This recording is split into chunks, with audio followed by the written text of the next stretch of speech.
Hello and welcome back to Mexico News Network's Daily Report, broadcasting from El Dorado Royal Spa Resort by Charisma. Remember to follow us on Facebook, Twitter, and Google Plus for more information. And log on to our website, www.mexiconewsnetwork.com. Let's continue with more news.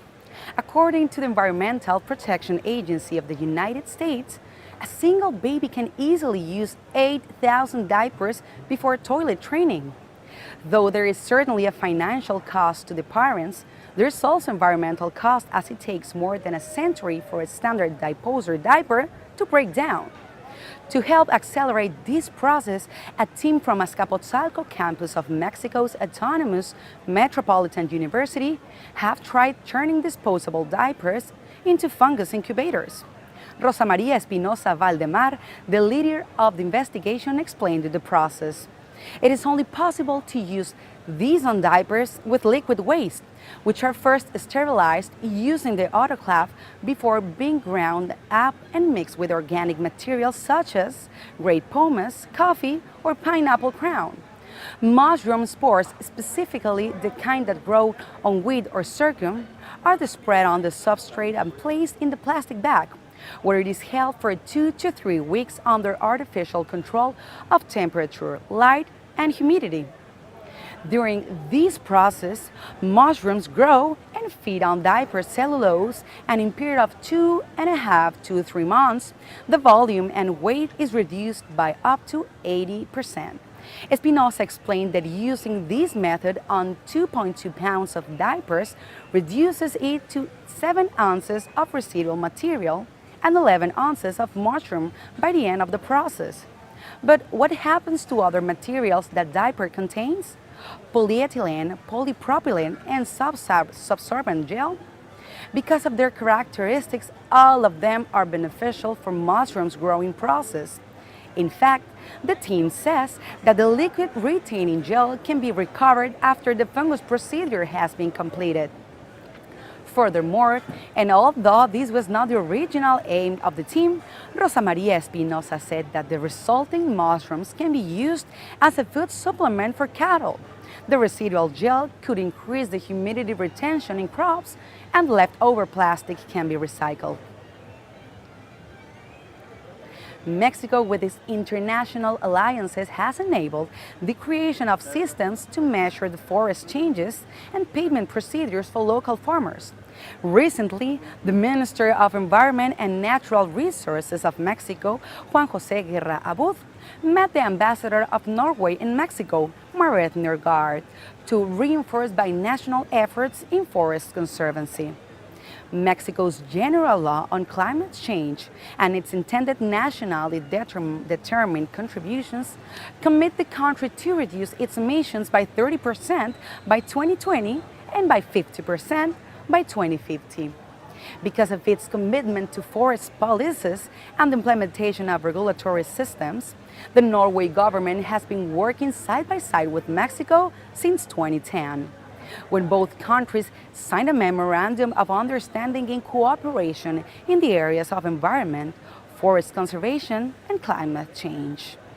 Norway will be supporting Mexico's efforts with 90 million Norwegian crowns, almost $11 million, that will be managed by a program called Strengthening of REED plus Reduce Emissions from Deforestation and Forest Degradation and South-South Cooperation. Ambassador Nergard stated to Minister Guerra Abud that Norway will continue sharing experiences and technology with Mexico for the well-being of its environment. This cooperation has 3 lines of action: the development and implementation of measuring, reporting and verification system MRV, the promotion of South-South cooperation, and the description of local research and incentives. Last January, a Norwegian deputation visited carbon monitoring site in the township of Felipe Carrillo Puerto in the Yucatan Peninsula to learn about all the efforts and mechanisms that the National Forest Commission, CONAFOR, implements for the protection of these types of areas. CONAFOR has stated that by next June, Mexico will have an MRV that will allow for the efficient evaluation of measures that the country is taking to reduce carbon dioxide emissions and forest degradation. The Mexican government has affirmed that Norway's experience with forest conservancy policy has been a great example for the country. Minister Guerra Abud also invited the Norwegian government to attend the 13th session of the Conference of the Parties COP13, which will take place in Mexico in 2016.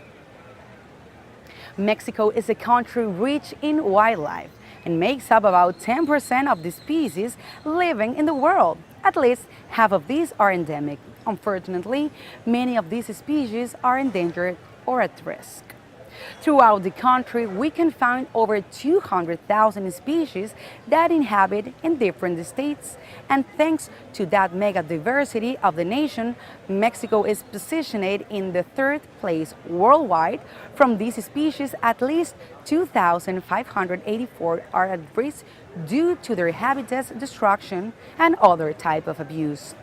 The states where the species are located are Baja California, Sonora, Chihuahua, Coahuila, Nuevo León, Tamaulipas, Durango, Jalisco, Tabasco, Veracruz, Campeche, Oaxaca, Chiapas, Yucatan, Quintana Roo, and Mexico City. It has been reported that Mexico is a country with the most critical locations, and Oaxaca is the state with the largest number of endangered species sites in the country. Some of the endangered animals in Mexican territory are the following: mammals, anteater, armadillo, spider monkey, howler monkey, ocelot, Mexican wolf, prairie dog, jaguar, black bear, volcano rabbit, tapir, vaquita, and manatee. The birds: red macaw, green macaw, socorro dove, reptiles, loggerhead turtles, and American crocodile, and the endemic amphibian, the Mexican salamander. This last is one of the critical state, and the study is on the way to determine the species has completely disappeared.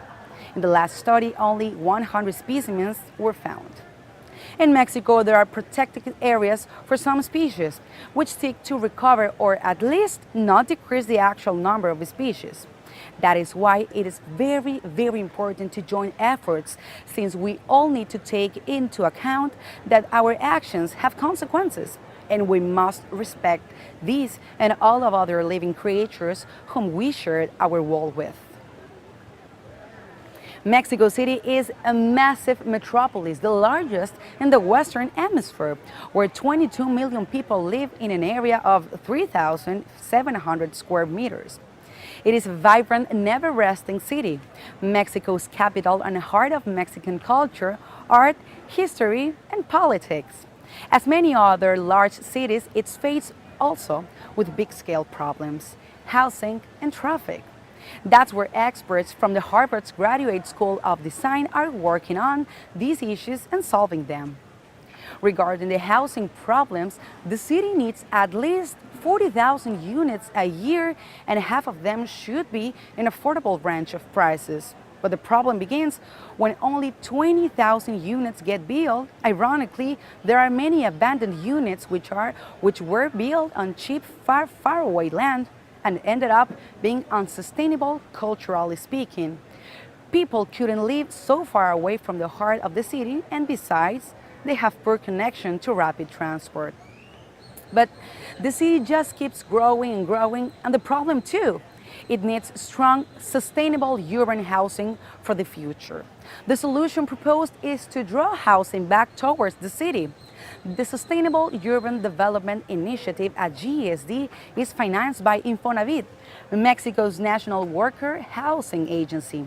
The plan is to repopulate urban centers in order to cut driving time, save energy, and avoid social tension.